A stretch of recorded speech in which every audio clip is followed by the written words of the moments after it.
30 жылда мындай болгон эмес дегендей, мындай болбоптур. Ош шаарынан бир бөлмөлүү баатирге сертификат тапшырылат.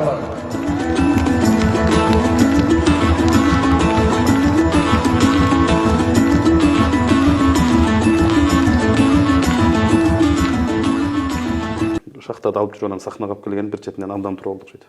Өтүп кетсек, Кудай жалгады, Кудай колдоду дейбиз. Өтпөй калсак, калыстар туура эместен алып калыптыр деп айтабыз деп күлүп калат. Туура да болот. Анын соңунда ичимдегини айтайынчы деген эле акыбал болду. Ачкычын алдык, үйдү барып көрдүк дегенде. Бул жигит мурда кайда жүрдү эле, мен айтыштан эмнеге көрбөдүм эле деген сыяктуу да пикирлер бар экен да. О, биз келген өрөн жошоло, батириң балекет кылбай коетур ошонун ырга кошоло.